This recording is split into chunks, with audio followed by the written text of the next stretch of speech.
رسول اللہ صلی اللہ علیہ وآلہ وسلم نے فرمایا، جب بندے کو اللہ تعالیٰ کی طرف سے ایسا رتبہ مل جاتا ہے جس تک وہ اپنے عمل کے ذریعے نہیں پہنچ پاتا، تو اللہ تعالیٰ اس کے جسم یا اس کے مال یا اس کی اولاد کے ذریعے آزماتا ہے۔ پھر اللہ تعالیٰ اسے صبر کی توفیق دیتا ہے یہاں تک کہ وہ بندہ اس مقام کو جا پہنچتا ہے جو اسے اللہ کی راہ سے ملا تھا۔ روزی کو دور نہ سمجھو، کیونکہ کوئی آدمی اس وقت تک نہیں مر سکتا جب تک کہ جو روزی اس کے مقدر میں نہ لکھ دی گئی ہو وہ اس کو نہ مل جائے۔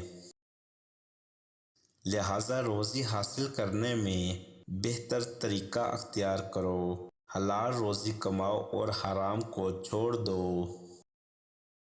حضرت عبداللہ بن مسعود رضی اللہ عنہ بیان کرتے ہیں کہ میں نے رسول اللہ سے پوچھا، کون سا عمل افضل ہے؟ آپ صلی اللہ علیہ وآلہ وسلم نے فرمایا، نماز کو اس کے وقت پر پڑھنا۔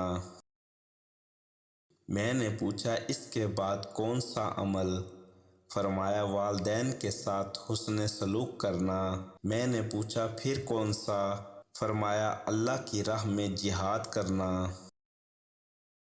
اگر کوئی شخص پیدائش کے دن سے لے کر بڑھاپے میں مرنے تک اللہ تعالیٰ کو راضی کرنے کے لیے سجدے کی حالت میں پڑا رہے تو قیامت کے دن وہ اپنے اس عمل کو بھی حقیر سمجھے گا۔